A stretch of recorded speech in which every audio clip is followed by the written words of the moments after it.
Evening. Tonight is Thursday, June 27th, 2024. This is a special meeting of the Newburgh Enlarged City School District. Welcome everybody in the audience. Welcome everybody watching. Tonight we're going to open with Mr. Levenstein doing the Pledge of Allegiance.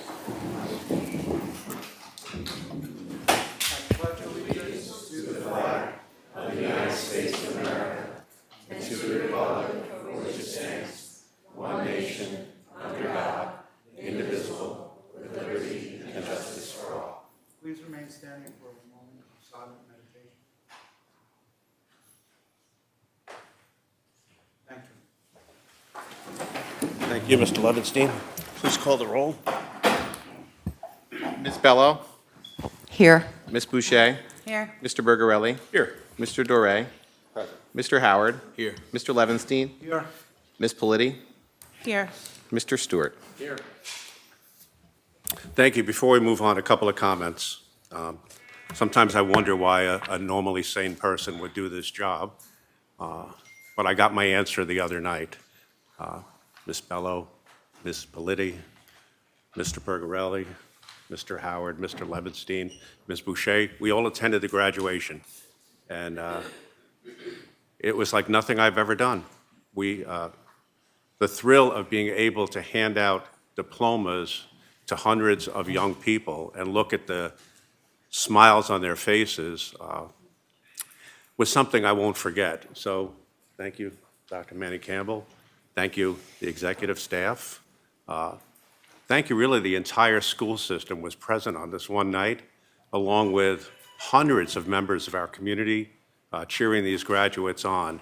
And to add to the festivities, the fact that the certification was delivered via paratrooper, via helicopter, made it all that more special. So,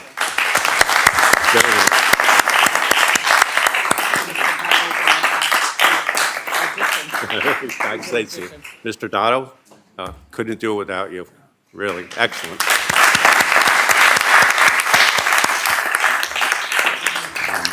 So, anyway, that's the start to our meeting. We're going to move into public comment on agenda items. Do we have anybody? Yes, sir. The first person to sign up on agenda items is Antonia Blazinski on 5.4. Thank you. Good evening, board members. My name is Antonia Uzinski. I am the owner and director of Little Harvard, which is a collaborating community-based organization that has been serving the UPK population for over 20 years.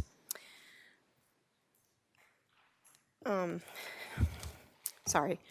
It is with great pleasure that I'm here to speak on the behalf of Tara Marshall, the current pre-K director at Gidney Avenue and the coordinator for all community-based organizations serving UPK students in the Newburgh Enlarged City School District. Mrs. Marshall is responsible for the successful education of approximately 650 students in 32 classrooms at 11 different sites. It is a unique position with an immense responsibility. Mrs. Marshall and I have been working together for the past 10 years, creating one of the highest quality pre-K programs in New York State. We have been recognized at the state level as being a program of excellence, and pictures of our classroom environments have been featured in Quality Stars New York publications. The commitment and dedication necessary to create this level of collaboration has not been easy. Having been part of Newburgh's UPK collaboration for 20 years, I have seen many leaders come and go, none of whom have positively impacted the trajectory of this program as Ms. Marshall has. Mrs. Marshall is different. From day one, she has strived to gain a true understanding of the early childhood world and the various regulatory bodies that govern us. She has worked diligently to create equity in delivery of curriculum, assessment, and developmentally appropriate environments. Mrs. Marshall is all about inclusion of both students and staff. As fellow professionals, she has coordinated many staff development opportunities to enhance the knowledge of her teachers, which in turn benefits our students. And ironically, because you started out this meeting talking about graduation, in my research that I have done, it is my understanding that 95% of the students that attend UPK are successful graduates of Newburgh Enlarged City School District. For all of these reasons, it is quite concerning that an individual that has brought such success to this program would be replaced. I would strongly encourage the Board of Trustees to reconsider this move. I would consider the following. Is the individual you are reassigning knowledgeable of daycare regulations? Are they knowledgeable of the Office of Early Learning Quality Assurance Oversight and Monitoring protocols that are all part of the process of running a quality UPK program?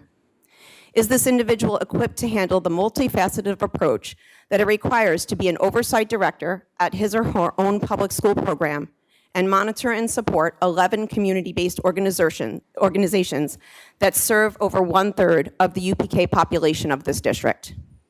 I know that if we are committed to putting students first, you will see that keeping Mrs. Marshall in her current position is not only in the best interest of her students' educational success, but it's in the best interest of the success of students in Newburgh and Large City School District. Thank you.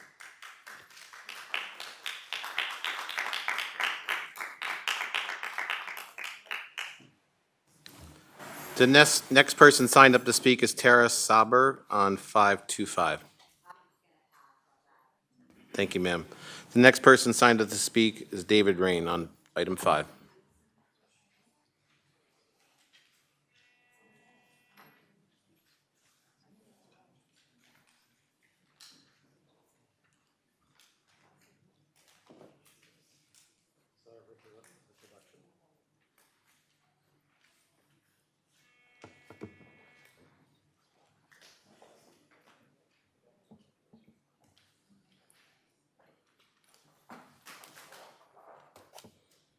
So, I don't come up here lightly.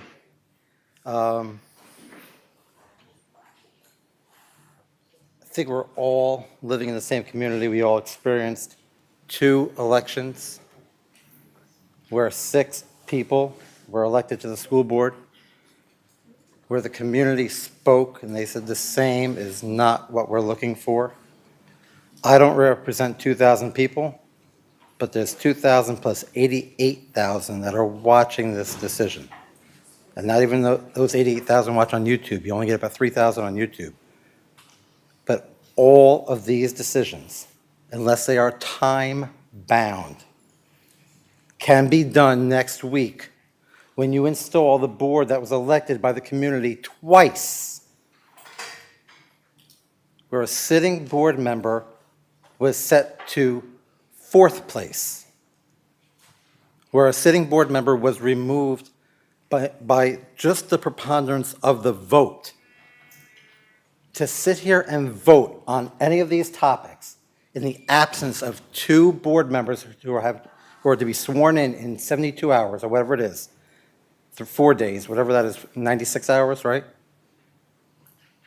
To wait till Monday or Tuesday of next week or next Thursday to rush a special meeting when you have a designed voting bias local tabled. The community said, we don't want you. This is ceremonial time. What I saw at NFA blew me away. I lived for moments like that. I sat at home and was cheering you the whole way. Fantastic. Wish I could be there. But this moment in time, you're about to make a mistake. You have 2 people who the community said, we want their input. How much input was given by these 9 people, by these decisions that are going to be made? I reviewed the agenda lightly. It concerned me and enough people that I spoke to that I would get out. I mean, last week we saw someone get out from their garden. I was amazed, or maybe it was a couple weeks ago. I got out from more or less, not a sick bed, but from relaxing at home, because this is important. This is foundational. Tara Marshall is just one of many bad decisions you can make tonight. The whole subject should be tabled unless there's a time element to it. As a person that's helping pay the bill of all these people you're about to employ, for every one of them who are going to help pay that bill, let's sit and make a decision based on the people we elected, not the people that were sat for the last 10 years. The community said, we want something different. Not like what happened last year where we rushed something through again and people weren't happy. Why make the people unhappy? When you sit there, all I'm asking you to ask yourself is 4 questions. Not like at Passover where we ask the 4 questions. Ask yourself, the school board, 4 questions. Is this good for the students? Is this good for the teachers? A huge constituency of yours who should be seated at this table with you. Where's their representative tonight? What do they think about these decisions? Is this good for the community at large, everybody here who does and doesn't have children? Because we all get the result of this decision you make. But we told you we want different people to make that decision, not you tonight. So give some serious thought before you take our vote and throw it in our face, especially if you're seeking re-election. Because then you're just saying to the people, you know what? I'm going to get up here and do whatever I want.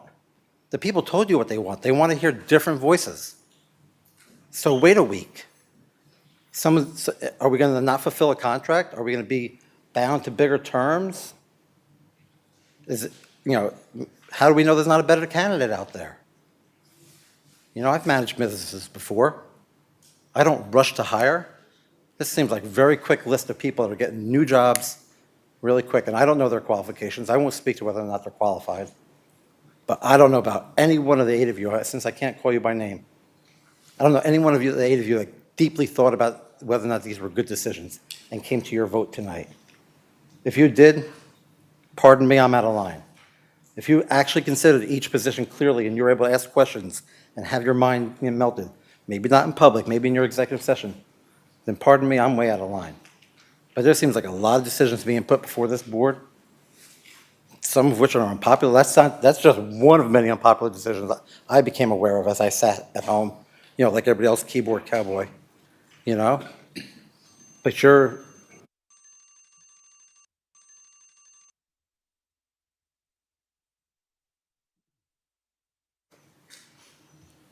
There's no one else signed up to speak, Mr. President, on agenda items. Anybody to speak? There's one person signed up on non-agenda, that's Tara Saber. Non-agenda items, Ms. Saber? No? Okay. There's nobody else signed up on non-agenda items, Mr. President. Thank you. Would anybody else like to speak on non-agenda items? Yes, sir, please come forward.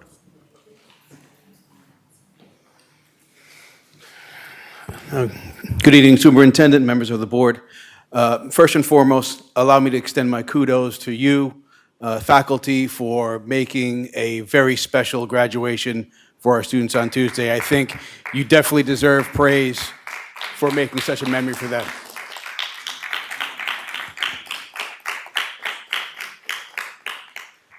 That being said, the 2 points I'm going to bring in are minor because I have brought them before the board in the last special board meeting. 2 of those 2 points were, 1, the changing of the meetings in order to include a public comment section at the end. And I just want to discuss that when I brought that point before, there was a member of the board who came to me to address my concern and let me know that it was by a legal, it was a legal limit to the amount of public comment sections we can have. Now, a quick research and also confirmation from the board attorney found that to not be the case. And I deem that to be an honest mistake. So I'm just going to use this as a teachable moment to impress upon the board that one of the things that makes the board work with the community is trust. We need trust on both sides of the aisle. Now, again, this was an honest mistake. However, when mistakes like this are made, it can be a death of 1,000 cuts. And eventually it leads to the rumor, the innuendo, the things in the community floating that, this board doesn't know what it's talking about, or they make mistakes, or they're trying to silence the vote. Again, I deem this an honest mistake, but I just caution this body in its zeal to serve the community, and I acknowledge that's what you do. You serve the community. You want to address issues that are brought before you. We have to temper that with caution. We have to know the information that we give the public is correct.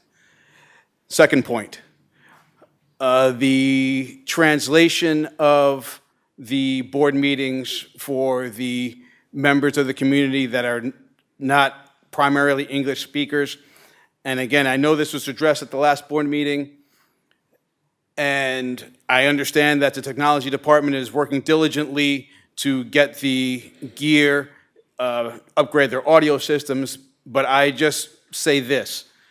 Now, in my research as far as this goes, if you use what YouTube already brings forth without cost, you can get a translation rate of about between 60 and 70% accuracy. That is borne out by statistics.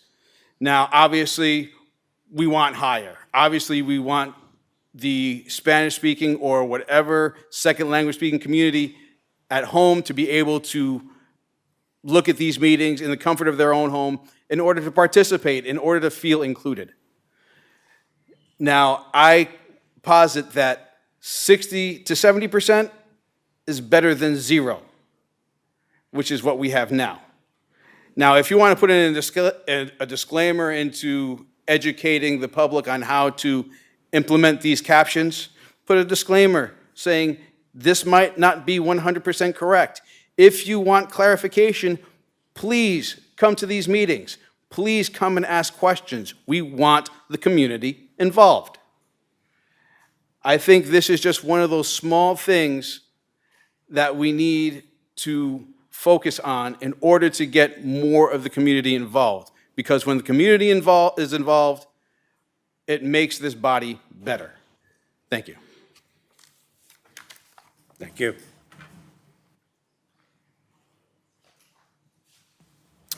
Anybody else like to speak on non-agenda items? Mr. Levinstein, please, and then Mr. Stewart next. So I would like to speak about the board meeting last week. Last week, this Board of Education failed. We failed our students, we failed our staff, and we failed our community. As a group, this Board of Education voted nay to the following: nay to professional appointments, nay to civil service appointments, nay to leave of absences, nay to resignations.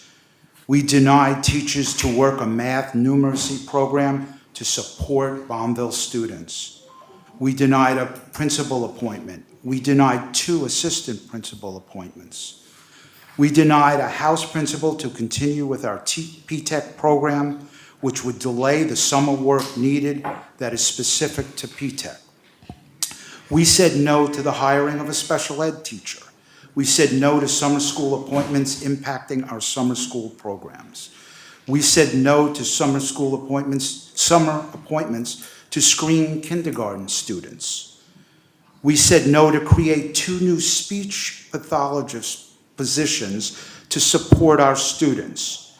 We said no to create a new guidance counselor position to support our students. We said no to mandated by law positions needed to provide services to our students. We rejected the data platform that aligns our core reading program and allows educators to access to literacy information which is used to teach our students. I truly hope that this Board of Education does not fail our students, staff, and our community this week, that we understand the positions and programs needed and necessary to create better outcome for our students.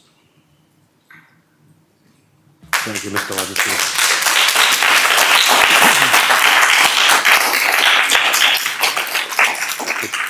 Mr. Stewart, please. Thank you, Mr. President, board members, staff. On June 20th, 2024, the Board of Education meeting was the last scheduled meeting of the school year, as indicated on the official Board of Education approved calendar. Any business that required a time cutoff by June 30th should have been scheduled on the agenda of that meeting.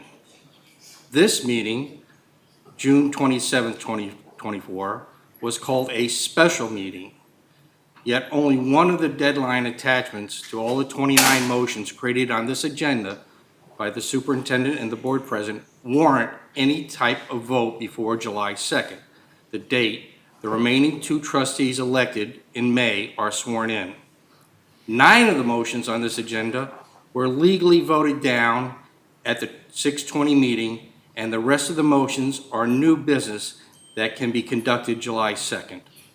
Therefore, it appears that this special meeting should never have been called, nor should it proceed with any motion other than the one regarding Kimberly Chlorine. None of the other motions are an emergency. We were told there were supposed to be 3 items to deal with contracts. That was it. When the agenda came out, we've got a full agenda. I am here tonight to protest this meeting, but I am willing to fulfill my obligations to make decisions in the best serve the district. Thank you. Thank you, Mr. Stewart. Mr. Haga.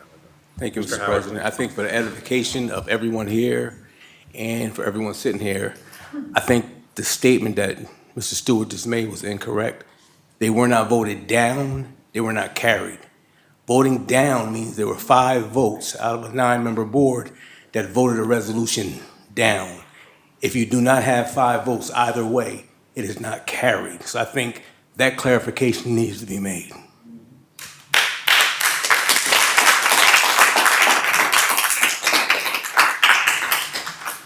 Ms. Bello, good evening. Okay. I'm here tonight to fulfill my obligation as a board member and attend this meeting. However, I am attending it under protest. Special meetings are called when an urgent, time-sensitive matter needs to be dealt with before the next regular meeting. There are only 2 items on this agenda that would qualify by that standard. All other items are regular agenda items and should have been acted upon at the next regular meeting on July 2nd, only 3 business days from now. While this is not an illegal meeting, it is clearly unethical in that it gives the appearance of impropriety. It gives the appearance that because some were disenchanted by the votes at the last regular meeting, that they are now trying to manipulate the vote in their favor. It gives the appearance that some seek to limit the ability of the incoming board to properly oversee the budget, which is one of our main responsibilities. It gives the appearance that some seek to encumber the incoming board with choices they may not have made otherwise. Most importantly, it gives the appearance that some disregard the will of the people who clearly stated in the last election that they wanted change. We must maintain high ethical standards in order to ensure community trust. While this is not an encouraging sign to me, I do remain hopeful that in the near future that we will be able to collaborate and compromise to serve the best interest of the district as a whole. And I would also like to respond to Mr. Levinstein's comments. I want people to understand that I can't speak for everyone, but I know that the 5 new incoming board members all work full-time jobs.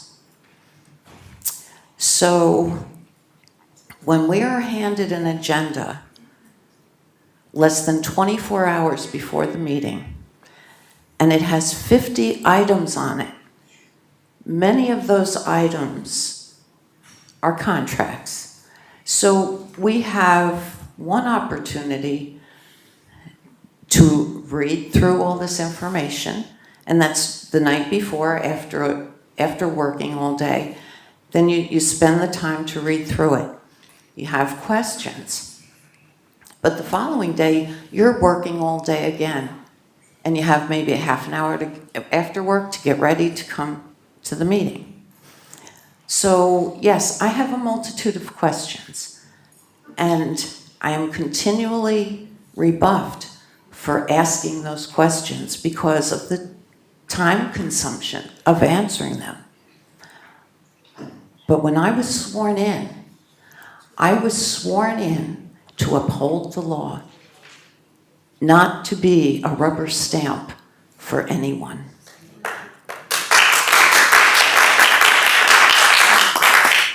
So when I look at a resolution, I want to make sure that it is consistent with the law, and it is in the resolution in and of itself is in the best interest in every way for this community. Thank you.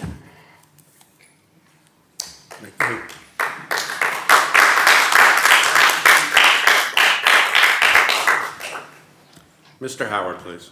Yes, Mr. President. So maybe the board clerk can help me out. When the elected term ends on June 20th or June 30th? June 30th, sir. So there is no ceremonious action between June 20th and June 30th. If you're an elected board member, you serve until your term is exhausted. So people need to understand, the term ends on the 30th, not on the 20th. So to put it out that something is being done nefariously or incorrect, the term of the board is till June 30th. Thank you.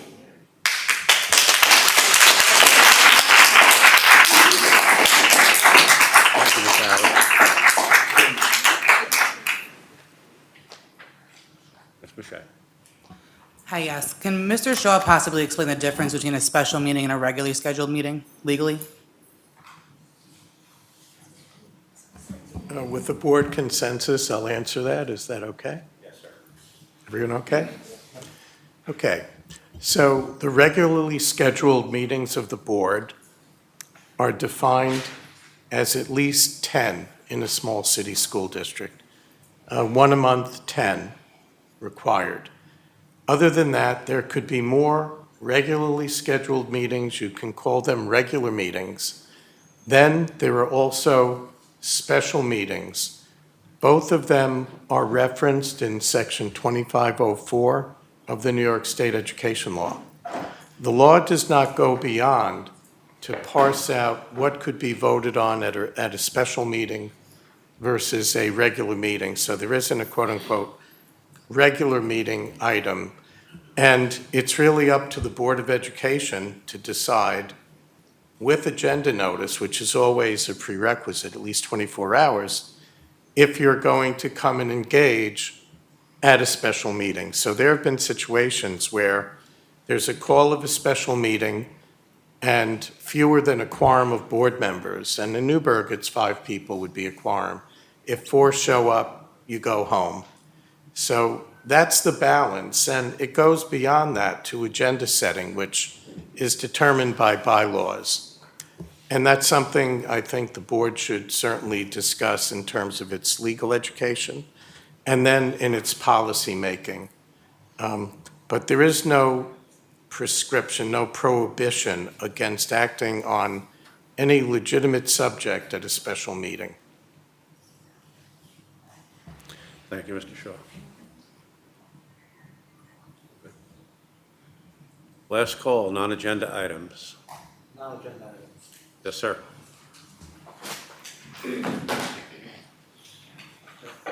Completely familiar. Leave it alone. So without addressing the elephant in the room, non-agenda item, your personal ethics. 2,000 people came out and voted, and we complained. Do you think you're going to bring out more of the voters when they see you subvert that of the vote that did come out? You're killing public trust, whether you believe it or not. Consider that. If this is what Newburgh wanted, they would have voted overwhelmingly for any other of the 13 people that were running. You are, whether it's appearances, and I'm talking about non-agenda items, your procedure tonight. What kind of Newburgh am I going to present? The one that gets rushed and done, railroaded? Ethically. If you were ethically, any one of you are an ethics officer in Newburgh. So think about that. So I won't call you out by name. But if ethically you were one of the other two people, how would you feel watching this meeting tonight, knowing that a vote that you actually have input on, that people are clamoring to you about, writing petitions about? You're getting petitions about save this job. I'm telling you, the whole damn slate's no good. Your procedure's way off, whether you think you're right or wrong. And I think the audience of this size, whether they agree with a decision you're going to make or not, indicates to you that people actually give a darn. And you're going to do what you want anyway? What does that say to 2,000 plus 88,000 people? My term ended June 30th, and they snuck a meeting in, so you get what you get? Come on. Procedure, ethics. If you're any one of those other two people, if you were Thomasina Bello or Mackenzie Boucher, how do you feel tonight ethically? This all can be decided in a week. Thank you. You have a good night. I wish you a lot of luck.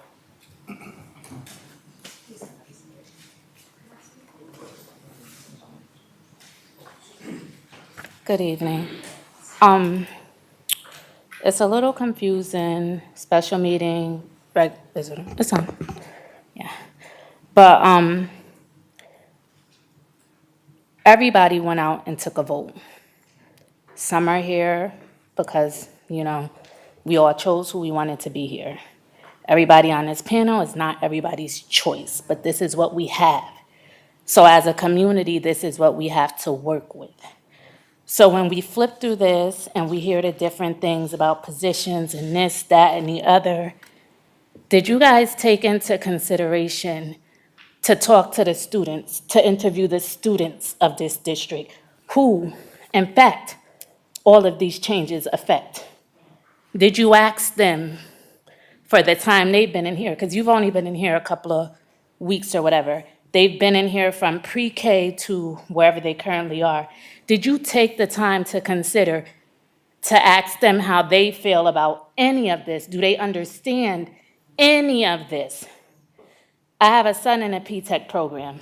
I've worked with Mr. Williams. I take it personal when this man can't even move forward because some people feel like he is not their image of what the house principal of P-Tech should be.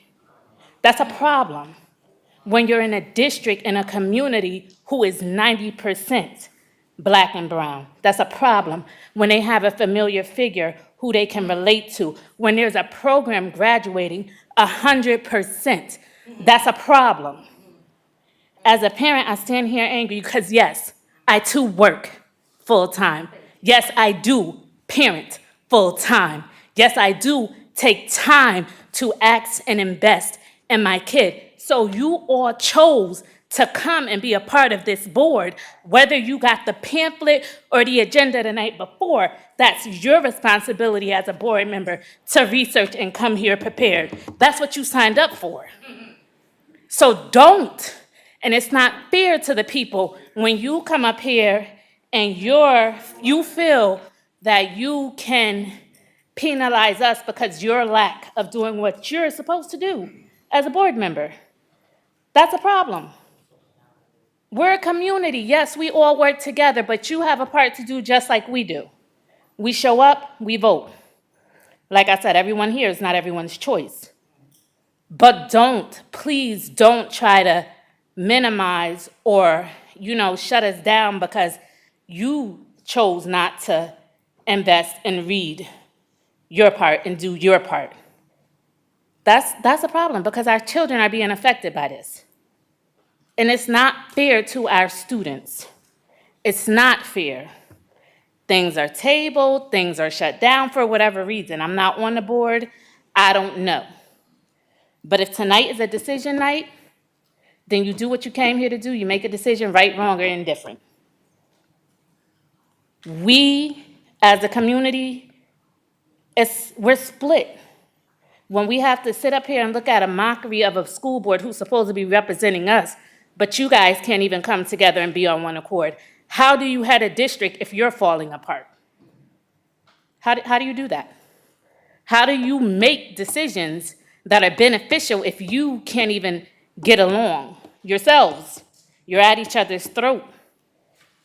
It's a lot of back and forth that's not even necessary. Our kids are at stake. Not your ego, not your personal agenda. My son's education is more important, and sorry, that's my concern. So when I look at this board, I want this to represent my son, but it can't. I have to now tell him to go in here and you want me to tell my son to come in here and act stupid or act like he's not intelligent because that's what pleases you.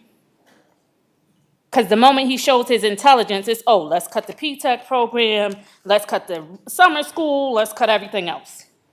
Budget is budget, money is money. It's getting spent regardless of where you put it. So why not put it to advance the students? Enough of that. You want to know about the community? You want the community involved? Listen, hear us and not yourselves. For once. For once. Thank you.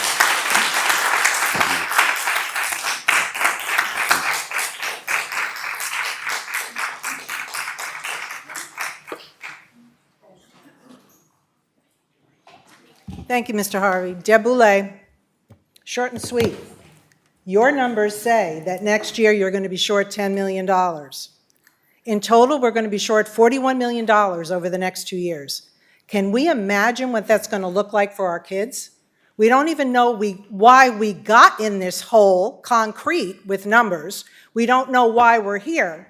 But yet tonight, you have in front of you put contracts that are not even due, for raises for people that are not even due, making $200,000 that will now get extended for years, so that if they are terminated for just cause, they get paid.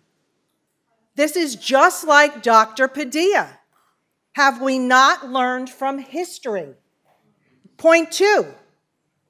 I looked at that agenda last time. You can't have somebody on an agenda for HR who's going to be a teacher and a supervisor at the same time.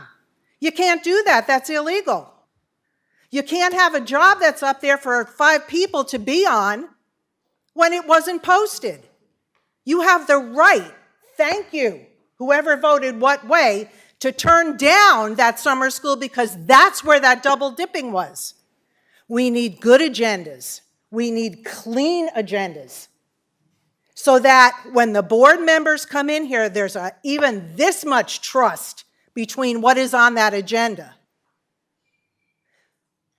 I don't really care who likes who. I've been there. I've been on both sides. But to do this now, to push this money through now, is what you did last year, and here I was last year arguing against the same thing.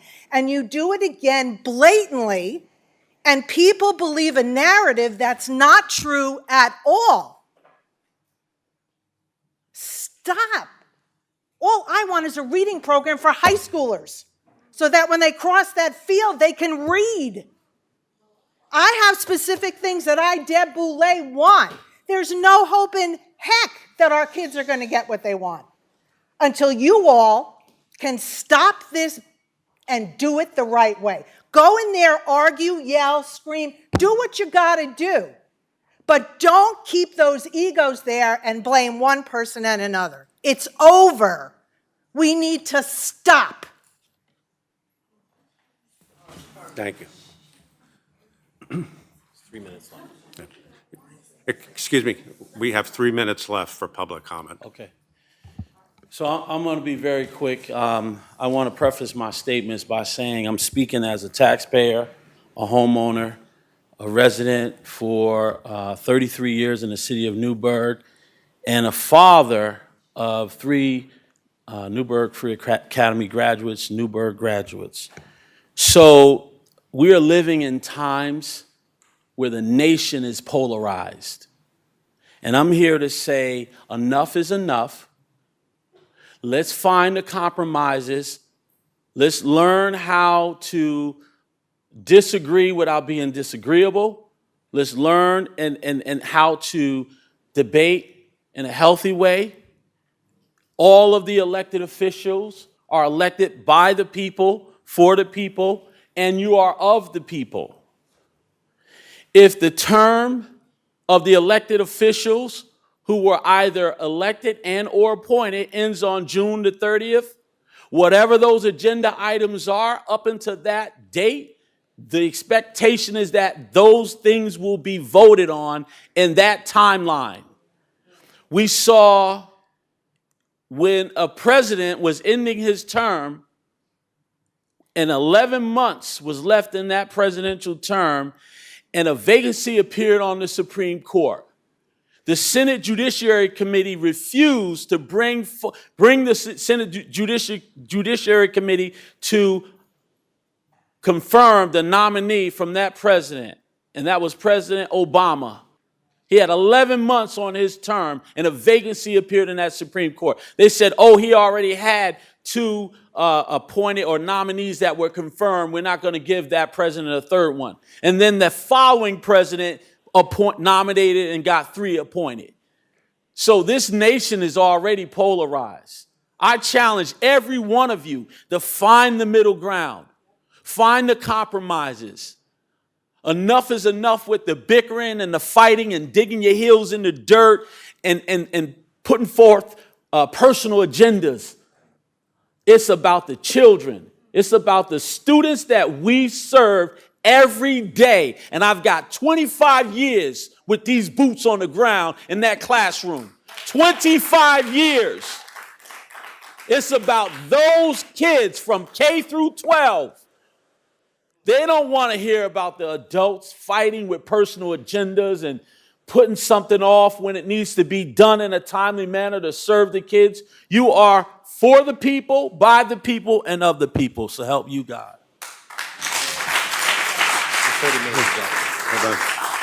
I'm sorry, there's no more public comment. Hi, I actually wanted to comment on an agenda. There is no more public comment.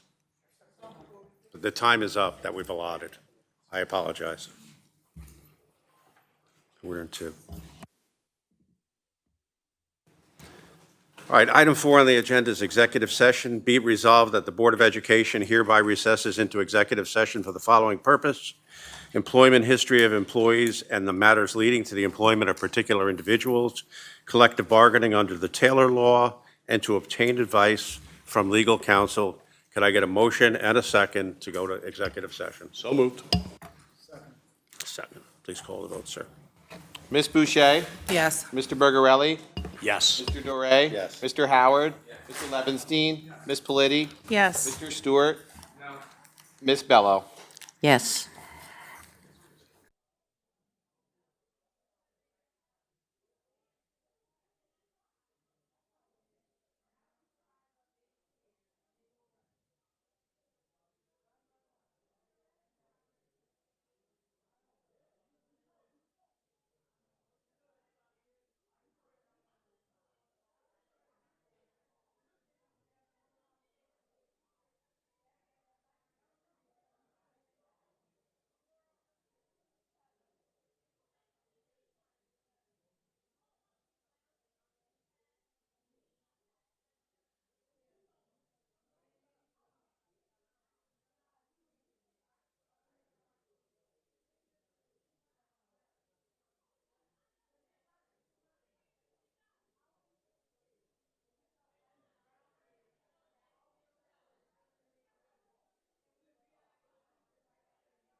All right, we are back in session.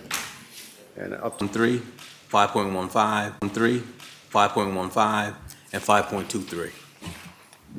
Okay. Give me 1 second.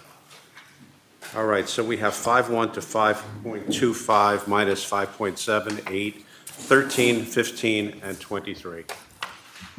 Can I separate some out? I'm sorry, what other ones? Oh, okay. Let's see. 2. I was going to ask, actually, if we could separate them all out so that we can just, not necessarily to prolong the meeting, but just so that we vote on them individually, because I have different votes for different resolutions. Yes, we will do that. Okay. They've all been separated at this point. So could I get a motion and a second on 5.1? So moved. Second. Any discussion on 5.1?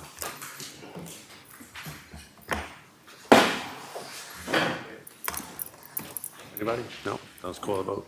5-1, roll call, Mr. Bergarelli. Yes. Mr. Doré. Yes. Mr. Howard. Mr. Levenstein. Yes. Ms. Politi. Yes. Mr. Stewart. Yes. Ms. Bello. Yes. Ms. Boucher. Yes. Thank you. 5.2, could I get a motion and a second? So moved. Second. Any discussion on 5.2? Yes. Well, Ms. all Bello? right. What was the exact procedure to reconsider a motion that failed at a previous meeting?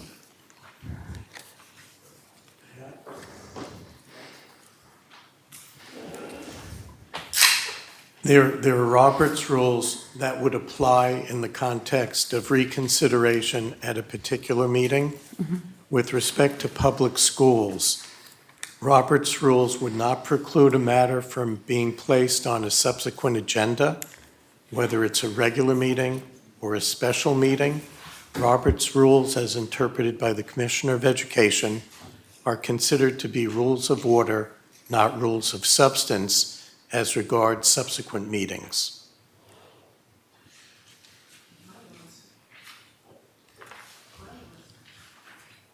Any further discussion on 5.2? Please call the roll. Mr. Doré. Yes. Mr. Howard. Mr. Levenstein. Yes. Ms. Politi. Yes. Mr. Stewart. No. Ms. Bello. No. Ms. Boucher. No. And Mr. I'm sorry. Mr. Bergarelli. Yes. That item passes. Thank you. Ms. Bello, in between, if you could shut off the microphone. Thank you.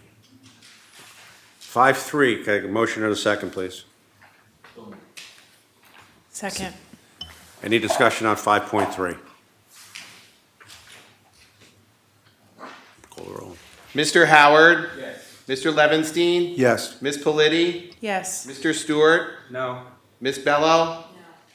Ms. Boucher. No. Mr. Bergarelli. Yes. Mr. Doré. Yes. That item passes. Item 5.4, could I get a motion and a second, please? So moved. Second. Discussion on item 5.4, please? Call the roll. Mr. Levenstein. Yes. Ms. Politi. Yes. Mr. Stewart. Yes. Ms. Bello. No. Ms. Boucher. No. Mr. Bergarelli. Yes. Mr. Doré. Yes. Mr. Howard. Yes.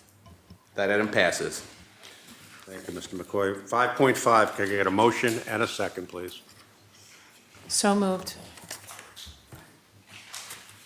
Second. Any discussion on 5.5? Call the roll, please. Ms. Politi. Yes. Mr. Stewart. Yes. Ms. Bello. No. Ms. Boucher. No. Mr. Bergarelli? Yes. Mr. DeRay? Yes. Mr. Howard? Yes. Mr. Levinstein? Yes. That item passes. Thank you. 5.6, get a motion and a second, please. Second. Any discussion on 5.6? I'd like to move to table this resolution. Okay, we have, get a motion and a second to table? So moved.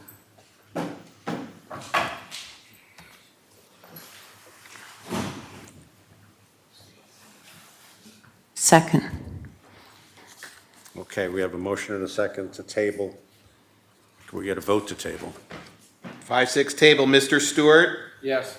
Ms. Bello? Yes. Ms. Boucher? Yes. Mr. Bergarelli? No. Mr. DeRay? No. Mr. Howard? No. Mr. Levinstein? No. Ms. Politi? No. Item to table fails. Okay, so we need a motion and a second on 5.6? Point of order, 5-6 is already on the floor. You just need a roll call, sir. Okay, we get a roll call vote on 5.6, please. Ms. Bello? No. Ms. Boucher? Yes. Mr. Bergarelli? Yes. Mr. DeRay? Yes. Mr. Howard? Yes. Mr. Levinstein? Yes. Ms. Politi? Yes. Mr. Stewart? No. That item passes. Thank you, Mr. McCoy. 5.7, please. Motion and a second. Second. Mr. President, I'd like to make a motion to amend after discussion with the NASA's unit. The figure that was put in there was incorrect, so I'd like to amend the figure to $130,052. 5.7, get a motion and a second for the amend? Second. So moved. There's a motion already, so you just need a I'm second. sorry, Mr. Howard seconded. okay. Can we get a vote to amend that? Roll call to amend 5-7. Ms. Bello? No. Ms. Boucher? Yes. Mr. Bergarelli? Yes. Mr. DeRay? Yes. Mr. Howard? Yes. Mr. Levinstein? Yes. Ms. Politi? Yes. Mr. Stewart? Yes. Now you need a roll call on 5-7 as amended, sir. We need a roll call vote on 5.7 as amended. So moved. Second. We just need a roll call. Ms. Boucher? Abstain. Mr. Bergarelli? Yes. Mr. DeRay? Yes. Mr. Howard? Yes. Mr. Levinstein? Yes. Ms. Politi? Yes. Mr. Stewart? No. Ms. Bello? No. The motion passes as amended. Thank you. 5.8, get a motion and a second, please? So moved. Second. Thank you. I'd like to make a motion to amend 5.8, please. Okay, what's the amendment? The salary should be adjusted to 151,067 Thank you. at step 9 on this resolution. Okay. Can we get a motion and a second on the amend? Second. So moved. Okay. Can we get a roll call vote? Amending 5-8, roll call. Mr. DeRay? Yes. Mr. Howard? Yes. Mr. Levinstein? Yes. Ms. Politi? Yes. Mr. Stewart? Yes. Ms. Bello? Yes. Ms. Boucher? Yes. Mr. Bergarelli? Yes. Now can we get a vote on 5.8 as amended? Mr. Howard? Yes. Mr. Levinstein? Yes. Ms. Politi? Yes. Mr. Stewart? Yes. Ms. Bello? No. Ms. Boucher? Yes. Mr. Bergarelli? Yes. Mr. DeRay? Yes. We are at 5.9. If we get a motion and a second, please. Second. Any discussion on 5.9? Please call the roll. Mr. Levinstein? Yes. Ms. Politi? Yes. Mr. Stewart? Yes. Ms. Bello? No. Ms. Boucher? Abstain. Mr. Bergarelli? Yes. Mr. DeRay? Yes. Mr. Howard? Yes. That item passes. Thank you, Mr. McCoy. 5.10, could I get a motion and a second, please? Second. Any discussion on 510? Call the roll. Ms. Politi, Yes. Mr. Stewart, Yes. Ms. Bello, Yes. Ms. Boucher, Yes. Mr. Bergarelli, Yes. Mr. Duray, Yes. Mr. Howard, Yes. Mr. Levinstein. Yes. Passes. That passes, sir. 5.11, can I get a motion and a second, please? Second. Thank you. Discussion on 5.11? Please call the roll. Mr. Stewart, Yes. Ms. Bello, Yes. Ms. Boucher, Yes. Mr. Bergarelli, Yes. Mr. Duray, Yes. Mr. Howard, Yes. Mr. Levinstein, Yes. Ms. Politi. Yes. Passes. It passes unanimously. 5.12. Okay. 5.12, can I get a motion and a second, please? So moved. Second. Discussion on 5.12? Please call the roll. Ms. Bello, No. Ms. Boucher, No. Mr. Bergarelli, Yes. Mr. Duray, Yes. Mr. Howard, Yes. Mr. Levinstein, Yes. Ms. Politi, Yes. Mr. Stewart. No. That item passes. Thank you. 5.13, can I get a motion and a second, please? So moved. Second. Discussion on 5.13? I'd like to make a motion to amend. The certification should reflect provisional instead of permanent. Thank you, sir. Can we get a motion and a second to amend? Second. Get a vote on the amendment? Ms. Boucher, Yes. Mr. Bergarelli, Yes. Mr. Duray, Yes. Mr. Howard, Yes. Mr. Levinstein, Yes. Ms. Politi, Yes. Mr. Stewart, No. Ms. Bello. Yes. Thank you. Can we get a vote on 5.13 as amended? Mr. Bergarelli, Yes. Mr. Duray, Yes. Mr. Howard, Yes. Mr. Levinstein, Yes. Ms. Politi, Yes. Mr. Stewart, No. Ms. Bello, No. Ms. Boucher. No. 5-3 as amended, 5.13 passes. Thank you. Can we get a motion and a second on 5.14? So moved. Second. Discussion on 5.14. Please call the roll. Mr. Duray, Yes. Mr. Howard, Mr. Levinstein. Yes. Ms. Politi, Yes. Mr. Stewart, Yes. Ms. Bello, No. Ms. Boucher, Yes. Mr. Bergarelli. Yes. That item passes. Thank you. 5.16. 5.15. Item 5.15. Get a motion and a second, please. So moved. Second. Any discussion on 5.15? I'd like to make a motion to amend the salary on this resolution to $159,372.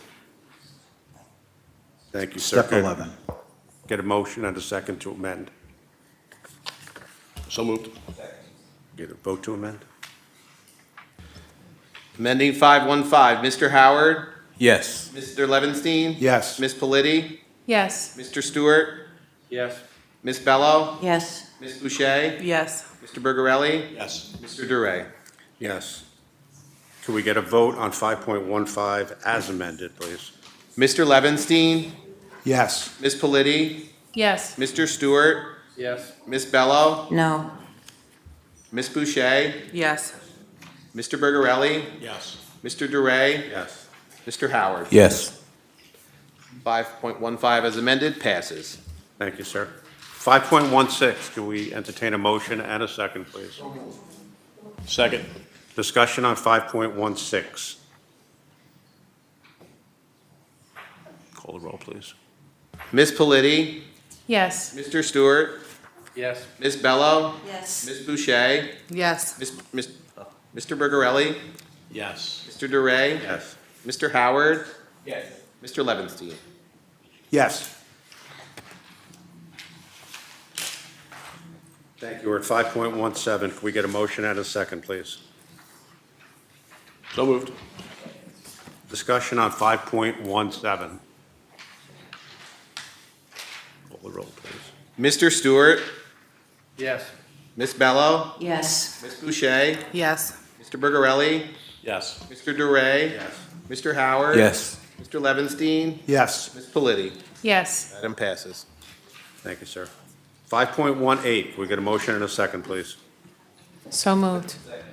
Discussion on 5.18. Yes. Ms. Bello. I'm just wondering, when was this noticed for the public to review the contract?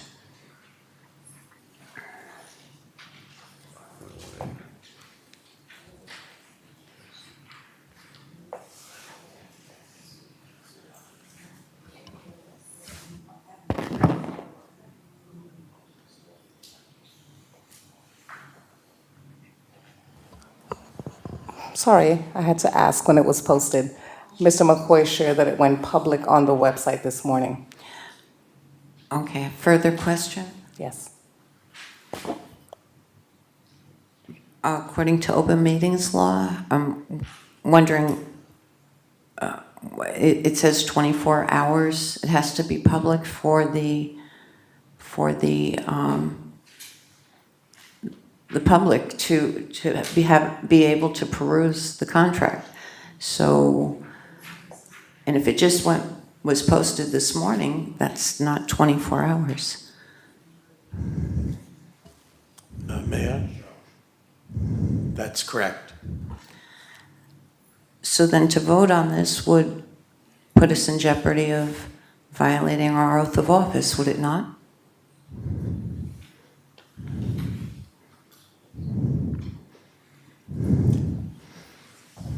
It should be posted for 24 hours before the voting. Okay.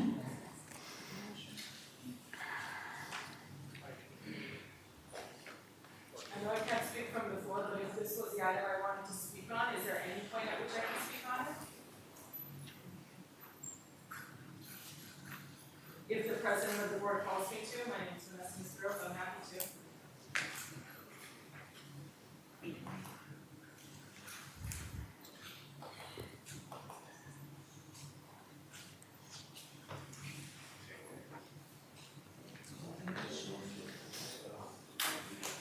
Or if anybody would like to motion to invite me to speak on that.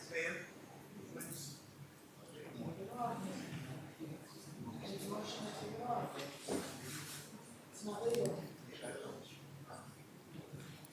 So they make a motion.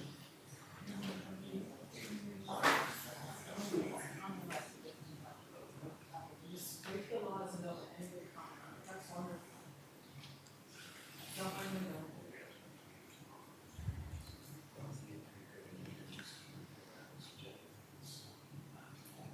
Make a motion to table.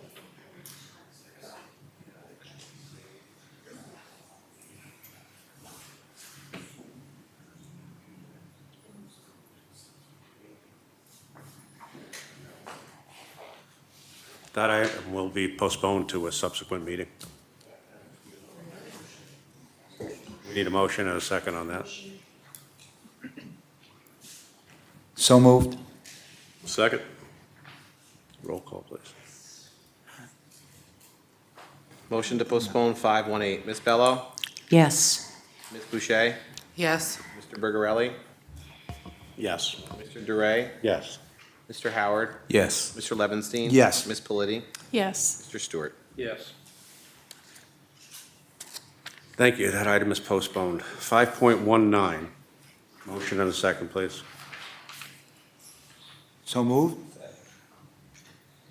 Any discussion on 5.19?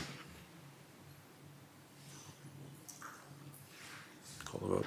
Ms. Boucher, Yes. Mr. Bergarelli, Yes. Mr. Duray, Yes. Mr. Howard, Mr. Levinstein. Yes. Ms. Politi, Yes. Mr. Stewart, Yes. Ms. Bello. No. Item passes. Thank you. Item 5.20, motion and a second, please. Second. Discussion on 5.20? Please call the roll. Mr. Bergarelli? Yes. Mr. Duray? Yes. Mr. Howard? Yes. Mr. Levinstein? Yes. Ms. Politi? Yes. Mr. Stewart? Yes. Ms. Bello? No. Ms. Boucher? Yes. Item passes. Thank you. 5.21, get a motion and a second, please. So moved. Second. Any discussion on 5.21? Please call the roll. Mr. Duray? Yes. Mr. Howard? Mr. Levinstein? Yes. Ms. Politi? Yes. Mr. Stewart? Yes. Ms. Bello? No. Ms. Boucher? Yes. Mr. Bergarelli? Yes. That item passes. Thank you, sir. 5.22, could I get a motion and a second, please? So moved. Second. Discussion on 5.22. Please call the roll, sir. Mr. Howard? Yes. Mr. Levinstein? Yes. Ms. Politi? Yes. Mr. Stewart? No. Ms. Bello? No. Ms. Boucher? No. Mr. Bergarelli? Yes. Mr. Duray? Yes. That item passes. Thank you, sir. 5.23, motion and a second, please. So moved. Second. Any discussion on 5.23?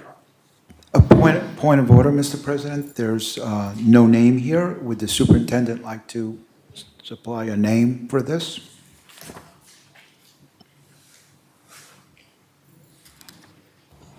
Thank you, yes. So 5.23, resolution to approve the deputy superintendent appointment and to authorize the board president to execute an agreement. I am pleased to announce that we had a lengthy process. We had 29 candidates. We narrowed down. We've been meeting for the past few weeks in terms of interviewing, and I am pleased and happy to announce that upon approval, the deputy superintendent will be Ms. Onyx Peterson.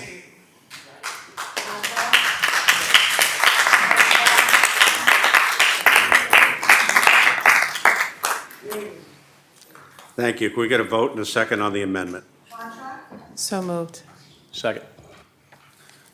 Was it posted?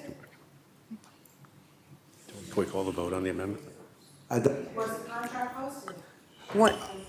Mr. President, I'd like to make a motion to amend, to add Ms. Onyx Peterson's name to it.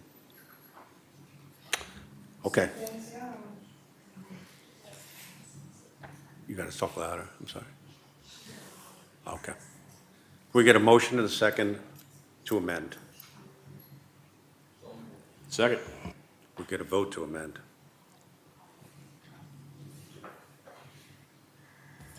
Mr. Levinstein?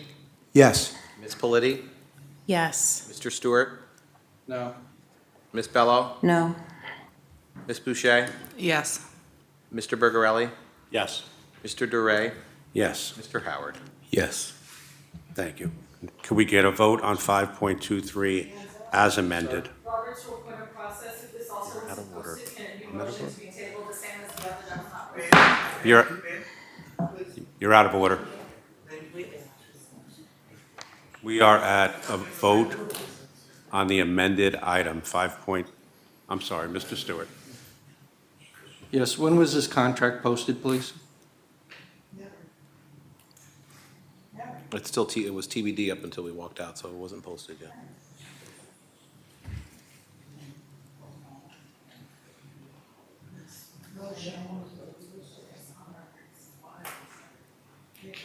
Item is postponed. Need a motion. I need a motion and a second to postpone until the next meeting.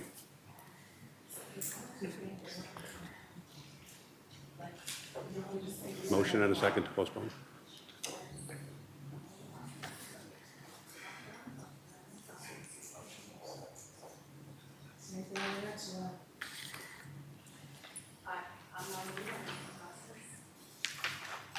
Anybody doing a motion?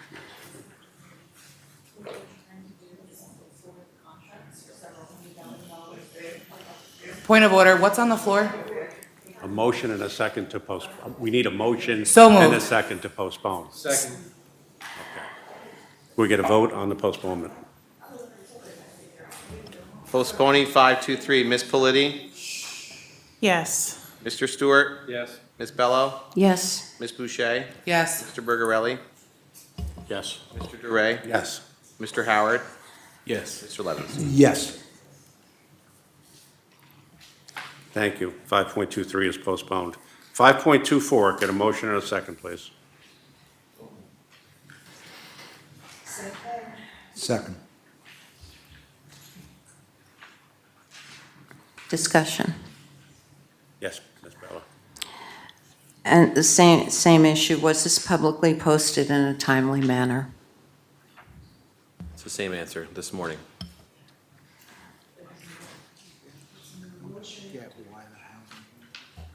We get a motion and a second to postpone. Motion to postpone. Second. We need a vote on the postponement, please. Ms. Bello, Yes. Ms. Boucher, Yes. Mr. Bergarelli, Yes. Mr. Duray, Yes. Mr. Howard, Mr. Levinstein, Yes. Ms. Politi, Yes. Mr. Stewart. Yes.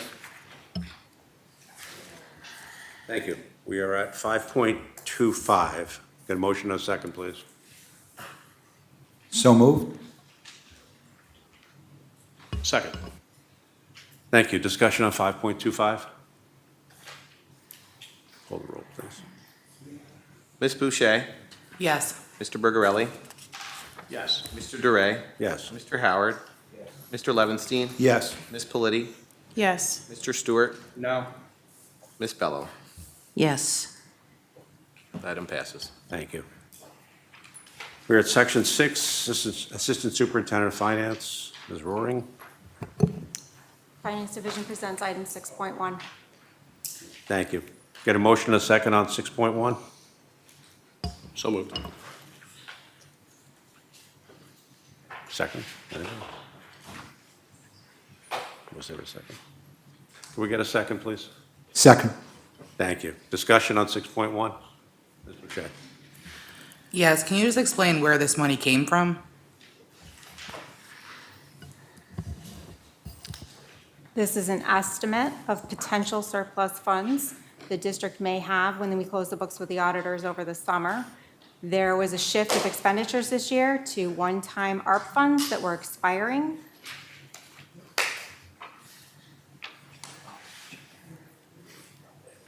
Any further discussion on 6.1? Let's move to vote. Mr. Bergarelli, Yes. Mr. Duray, Yes. Mr. Howard, Mr. Levinstein, Yes. Ms. Politi, Yes. Mr. Stewart, Yes. Ms. Bello, Yes. Ms. Boucher. Yes. Oh, Onyx. Thank you. We are at Section 7. Ms. Peterson. I have item 7.1 for consideration. Thank you. Any discussion on 7.1, please? Ms. Boucher. Hi. So at the last meeting, I voted no to this, and the reason of that is because I believe we need to discuss what ARC is and what we can do to supplement ARC. We have a literacy crisis, and I just want to know what the plan is. Is there a supplement? What can we do to help this program?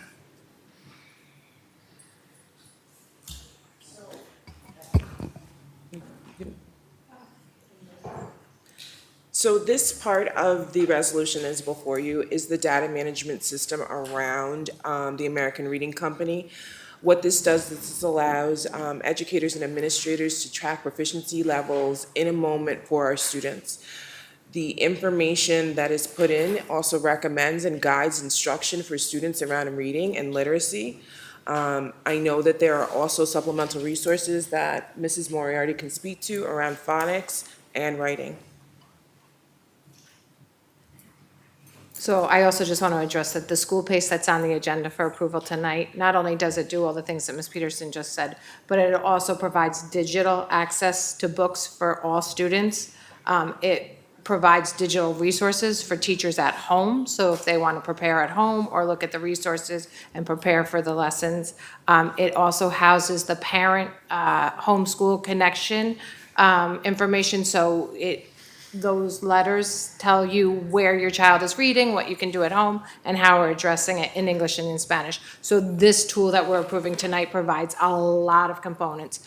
As far as additional resources for Tier 2 and Tier 3 resources, we have multiple, we have Sunday, we have Haggerty, we have the iReady instructional arm, which identifies where students are specifically performing in the components of literacy and what the skills they need to do, and it will guide them with lessons in those areas. So those are 3 off the top. Other schools have specific resources that they use in their schools to address phonics and phonemic awareness. And writing is a critical area. We're aware. We're addressing it across the district, pre-K through 12, and writing in the content areas as well.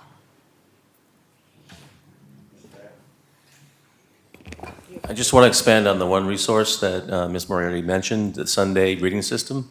Just to be clear what that is, and I'm going to give you a quick little story, I promise to be quick. It was designed by a family by the name of Sunday, who created Twister many, many years ago. They made a lot of money. They had a daughter who was dyslexic, and they hired a tutor to help her to learn how to read. And when she was done and her daughter had made so much progress, she turned to the tutor and said, "This is not fair. We have a lot of money. How do we make this something that can be accessible to students in public schools and families where there's equity issues and poverty issues?" They designed Sunday. It's an Orton Gillingham. That buzzword is thrown around a lot.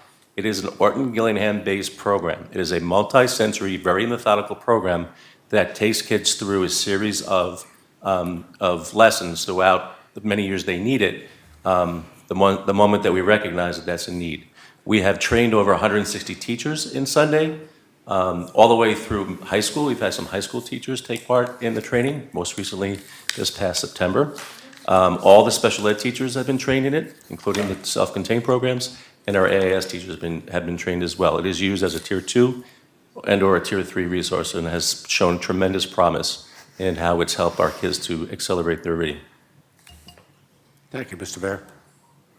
Any other discussion on 7.1? Yes, thank you, Mr. President. So I would love to have a conversation around ARC, science of reading. It's been exhaustive over the last year, 2 years. Can we please talk about what is the ARC reading program? What are the components that are being used? What are the buildings that are using it? What are the buildings that are not? Or if all buildings are using it? Because I think that we should have a central plan where everybody's doing the same thing. Can you give me some data in regards to the conversation that's being had around ARC, science of reading, phonics issues, our children, the writing is not where it needs to be. What is the story? We hear so much, and I gotta be perfectly honest, I'm speaking from a layman's perspective. You guys are talking about Sunday, you guys are talking about ARC, you guys are talking about Gordon Milling. Talk down so that the community and the people can understand what this conversation is truly about. Okay, so that's a lot. This is like going to be a college crash course. The ARC, the American Reading Company, the Sunday, the Haggerty, those are resources that teach the skills. When we talk about Tier 1, we talk about the grade level standards-based instruction that is provided to all students in the class. Then we talk about Tier 2 and Tier 3. Those become our more at-risk students who are performing at Tier 2, 1 grade below, Tier 3, 2 to 3 grade levels below. So we have different resources to meet different students' needs because not all students need the same thing. When we talk about the science of reading, we've had multiple presentations over the last couple of years to the board. It's the components of teaching reading. So teaching reading is a very complex task. The components are phonics, phonemic awareness, fluency, comprehension, vocabulary, and writing. So the science of reading is how we teach those skills to children. It's not a program. It's a pedagogical approach to, it's the way we teach the students the skills. Am I starting to get down to it? Okay. Please continue. So let me ask you this.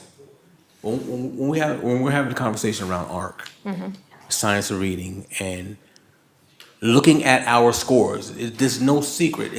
There are reading problems. There are literacy problems. And it's not limited to our school district. This is a national problem, especially in high-need school districts. How are we using it, and how effective has it been, and what are the data points in regards to the ARC reading in our district? So I think that's an excellent question. It's also a complex question. We have students who enter into pre-K and kindergarten already below where students should have the amount of vocabulary, the amount of words, the amount of beginning fine motor coordination to start writing. And so that puts them behind already. But what we are demonstrating in our district is students making growth up to 1 year in a grade level. That's tremendous growth for a student to make in a year. If you're a child who's performing 2 to 3 grade levels behind and you made 1 year's growth, that's tremendous, that's amazing. So at developmental levels, students start to catch up at different rates. So at the primary grades, pre-K through 2, they can grow sometimes faster at that level. Additionally, I just lost my train of thought because I got distracted. So we are making growth, we are demonstrating the growth. Poverty, trauma,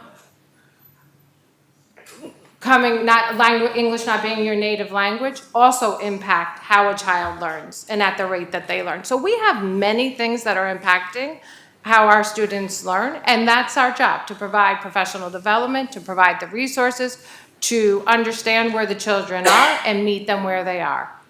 Dovetailing on that, understanding that 0 to 3, 0 to 4 population that we know are not, a lot of those children are not getting early literacy components built into the household, built into where they're coming from. So when they get to our schools, when they come across the threshold to our buildings, there's a big discrepancy between kids who have and who haven't. How do we differentiate that, and how do we work towards the need and the ones that are there and the rigor? Is there enough money there? Do we do enough at that level? Because I gotta be perfectly honest with you, I'm getting tired of this conversation. I mean, and I need results. And are you telling me that ARC is going to get that for us? I'm telling you that ARC is giving that Thank for you. us in the places where we're using it with fidelity and implementing it. Thank you. I think what's also important for the board and the community to understand and realize is that Newburgh is a very large district. We often have students, as a part of my oversight to registration, that transfer. A part of a successful curriculum is a unified curriculum across buildings and grade levels that has a scope and sequence that ties to state standards. So picking a core resource, we understand a core resource is something that allows our students that flexibility, if they do have to transfer across district, to be within the same scope and sequence for their teachers to instruct. So it's important when we are choosing core resources that they're implemented with fidelity, so that if our students move from one building to another, that they can still keep that consistency. And this is something that we're trying to build with the American Reading Company. I think the science of reading and the approach of reading is a key that for each individual person has to be unlocked, and the resources have to be something that our teachers are professionally developed in, and we are also creating accountability around the system to show and monitor that growth. So it is a complicated thing for us all to monitor and do. It's also something that is very different for our special populations, for English language learners and special education students, because sometimes they need more resources in order for the area of reading to be unlocked. So that's also something that has to be built. It's not something that we can pick off the shelf and give to our teachers tomorrow. It's an investment in a program and in accountability. Just one more thing too. The science of reading is philosophical. It's not dictating to one program or one method or one way to teach. Every single program that is out there is going to tell you that they're science of reading based, but you're not going to know until you pilot it or try it. So there's not a one-size-fits-all, but the science of reading is not a designated, specific program. It is research over 50 years about reading and writing and how students have to connect both of those in order to be successful. Oh, The other sorry, quick question. Are all elementary schools in our district using ARC? All elementary schools are using components of ARC. So they have the core program. That's a good answer. But are all That's buildings the true answer. in our district using ARC with fidelity? Not to the capacity that they've been trained to use it. So then why are they not? This is, There has been some resistance in understanding conversations around the science of reading, resistance to the professional development offered, resistance to using the program. So the buildings that are using it, are they successful? Yes. For a prime example is Vales Gate, who was on the accountability list and used a program. They used ARC with fidelity. It was one of the reasons that their students grew enough to come off the list. So I had this conversation years ago, and we talked about thinking outside the box. We talked about where something is working, how come it's not implemented district-wide? Why is it not mandatory if we know it works? It's not mandatory in every building in our district. It is the expectation that all schools use it and all teachers have been provided with the resources. Good answer again. Thank you. We got Ms. Peterson, Mr. Baer, Ms. Boucher. There was also a comment earlier about secondary reading. As a secondary person with experience in secondary education, reading is implemented through the content area, and I know that that is one of the focuses around making sure that we engage students with reading skills. It's something that came up in the SEP Design 4 and will probably be presented to the board in the fall around how do we get literacy in content areas, because at the secondary level, students must earn credits towards graduation requirements. So if reading is not within those content areas, sometimes there isn't enough time in the schedule for those things to be done. So there's exploration right now in literacy on the secondary level. Just want to join the conversation a little bit, I'm sorry. I just want to also add that reading is not a secondary issue. Reading starts at the foundation, and it's a build upon the foundational skills. And as students move throughout the grades, there's an expectation that they will grasp certain concepts. So reading does not begin at the secondary level. And it's important that we have a curriculum. As Ms. Peterson indicated, we have a transient population, and we have a district where students move throughout our district. And it is important that we have the same core curriculum so that we know that if a student moves between our elementary schools, that they have access to the same program and they're not starting over. Because that's a mistake to think that if they learn something in one building, it's important that for us to continue with the same instructional approach moving forward, because we can't continue to change instruction for students, and we've seen results. So, Mr. President, if I can ask. We have Mr. Baer. Sorry, Mr. Baer. then So I'm going to Boucher. speak right now as the special educator of 33 years. This is all important to talk about. We've been bringing people forward to help explain this to us, and there's a couple of things that we have to remind ourselves of. I'm deeply aware of the long-term implications when students cannot decode. And that means when you hear a sound, you can understand what that sound is and how it connects, right? So you see the letter B, you know that's a bat or B. To be more specific, I'm sorry.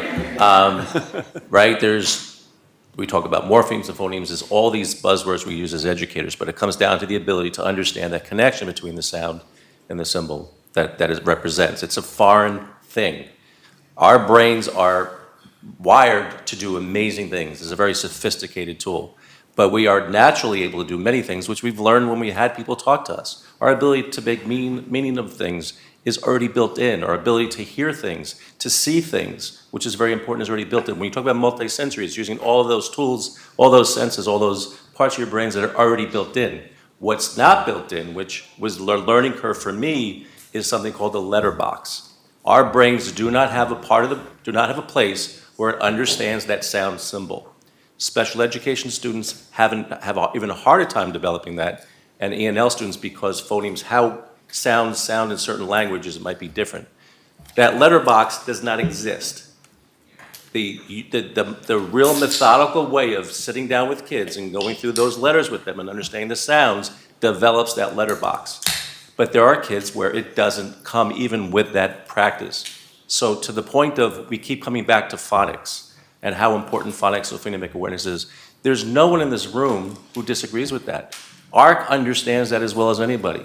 The Tier 1 teaches those basic phonics so the letterbox can be developed by the time you're 8, 9 years old.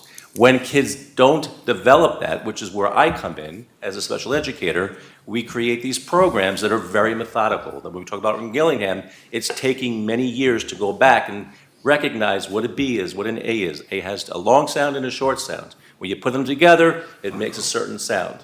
When you put a few of them together, it makes different sounds. That sounds basic, but for kids, it is really it's their undoing.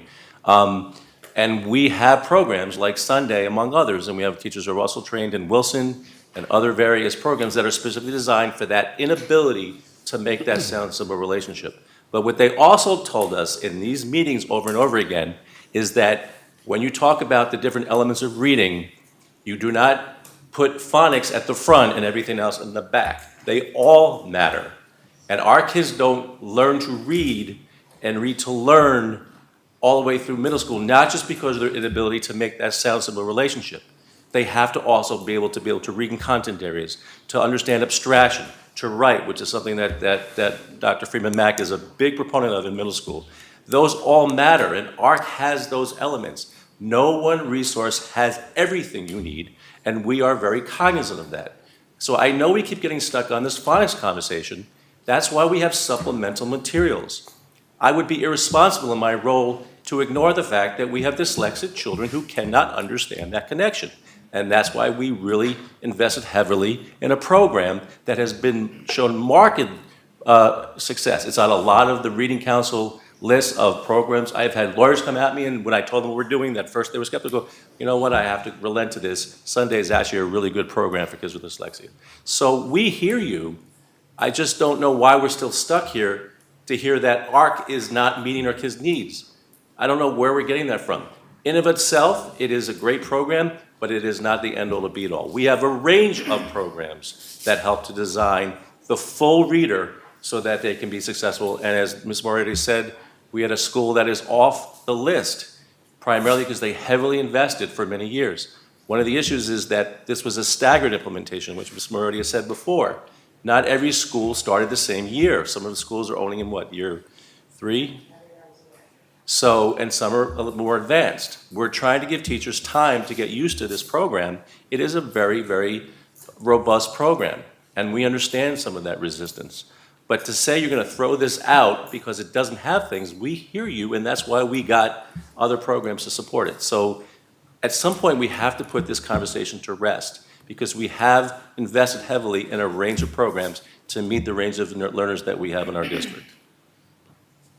Thank you, Mr. Baer. Ms. Boucher? So I have 2 questions in response to that.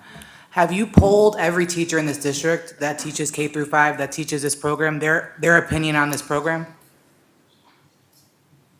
We have had multiple opportunities, literacy forums, surveys, plenty of opportunities for teachers to voice their concerns, ask questions, and get answers. And my door has always been open, and I have made that message very clear that anybody that wanted to talk at any time about this or have more understanding, I have done private sessions going through other components of ARC, going through the school pace in my office, not only with board members, but with other teachers that have come. So they have had multiple opportunities over the 5 years to talk about it. And then my follow-up was, you probably already said this, but how long have we been implementing this program? So 6 years ago, we started with the Erla and Anil component in Vales Gate, Gams, and Gardnertown, specifically because the number of L's and Spanish speakers in the bilingual and dual language program that we had, because this has a Spanish component, a true Spanish component. When we saw the great success there, we decided to expand it to other schools. I can provide you with the timeline of then we rolled it out K2, 3, 5 in those schools, continued through COVID, rolling it out in K2 in the other 6 schools, and then the 3, 5. And we did that specifically because, as we've been talking about tonight, teaching reading is complex. There are many resources within ARC. Nobody can be perfect at them, at all of them instantaneously. So we provided years of monthly professional development on each of the components and how to use the toolkits, how to use school pace. And we have said, progress, not perfection, because we know it's not easy and we know it's complex.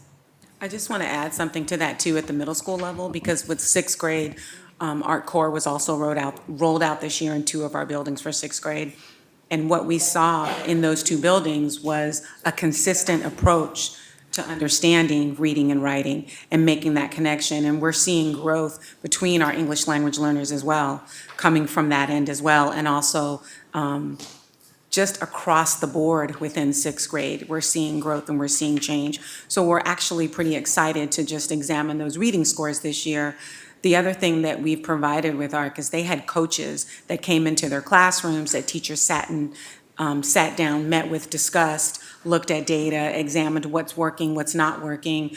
We looked and we changed how we viewed our common assessments, where we changed them to where students took a common assessment and then the teachers sat and went over it with the students and they peer edited it to provide even more of kind of like a guided way for students to understand what they were being assessed on, what they didn't do, and to examine their strategies and what they're using while they're taking that common assessment. So teachers could further understand, well, okay, this is what I'm seeing in my kids, what are you seeing in yours? So we've created those opportunities to have that dialogue and that discussion around it. Because again, can't be one size fits all. So you can add any resource you want to any program that's out there, and ARC is included in that as well.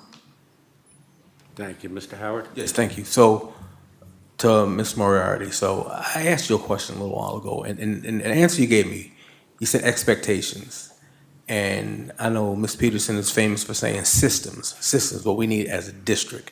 So if the expectations are that this should be used in our elementary schools, anyone that's not following those expectations, obviously, they may be doing something different, so they must be getting positive results. So are there other programs that are being used in the district that are being successful? Because if you're not following the expectations that's coming from downtown or where the rules are being implemented, then you must be doing something, and you better be as successful or more so than what the expectations are requiring. Is that happening? Yes or no? So that's a very broad question because in certain areas, in certain grades, we are having success with the approach to teaching reading. I think we're going to move on. Okay, we have to move on. Okay. So I'd like to make a motion to amend this resolution. Point of order, we don't need the amendment, but it hasn't gone on the floor yet. That's what No amendment needed. This hasn't got on the floor yet. No amendment is needed. So we need a motion and a second. It has to be on the floor first, yeah. Okay, we had a motion and a second on 7.1, please. So moved. Second. Any discussion on 7.1? Okay, I'd like to make a motion to amend. The dollar amount in this resolution should be $297,000. Point of order, no amendment is needed. Okay. All right, then we're just voting on the motion. Roll call on 7.1. Mr. Duray? Yes. Mr. Howard? Yes. Mr. Levenstein? Yes. Ms. Politi? Yes. Mr. Stewart? Yes. Ms. Bello? No. Ms. Boucher? No. Mr. Bergarelli? Yes. That item passes. Thank you. We are moving on to section 8. Dr. Mack, please. Thank you. I have items 8.1 through 8.3. Thank you. Would anybody like to separate out either item?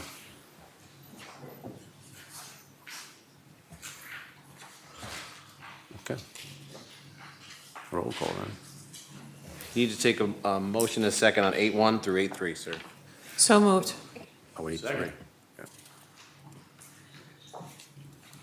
Any discussion on 8.1 to 8.3? Now let's go around. Mr. Howard? Yes. Mr. Levinstein? Yes. Ms. Politi? Yes. Mr. Stewart? Yes. Ms. Bello? Yes. Ms. Boucher? Yes. Mr. Bergarelli? Yes. Mr. Duray? Yes. Thank you. Before we adjourn, behind an awful lot of these resolutions are people, and some of those are with us tonight that we have approved positions. Mr. Retarco, principal at Temple. Mr. Brady, assistant principal at Temple. Mr. Joseph, assistant principal at Temple. And Ms. Bunce, principal of Bombville. So congratulations.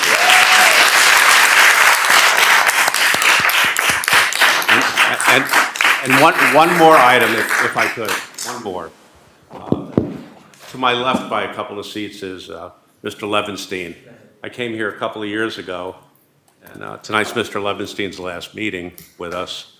He's been with the board an awful long time. I lose track of the years.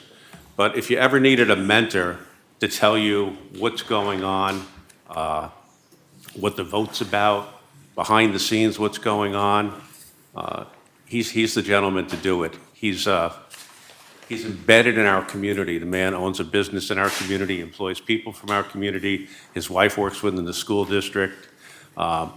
You can't, if you have district emails, you can't turn on your email without a note from Mr. Levinstein virtually 3 to 5 times a week, starting with, Ms. Superintendent, I will be attending blank. The man has attended more functions. He defines what being on the school board is. So he's my friend. I thank him very much. You're very appreciated.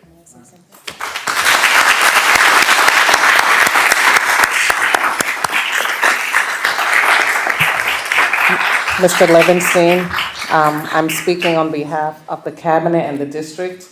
We want to thank you for your service.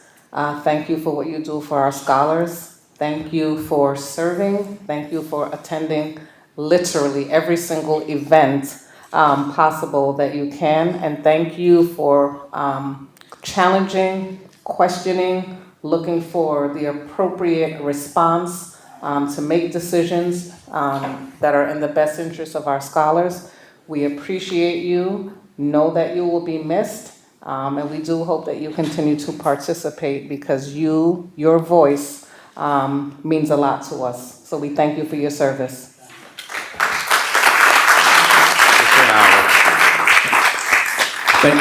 Thank you, Mr. President. I just want to dovetail on what the superintendent said. I want to say thank you, Mark, for your years of service. It's been a pleasure working with you all these years. And I know I haven't seen the last of you, but you have been an ambassador as a board member in this district, supporting the scholars in this district, supporting the teachers, supporting the buildings, supporting the events. And I want to tell you, thank you so much. We appreciate you. Thank you.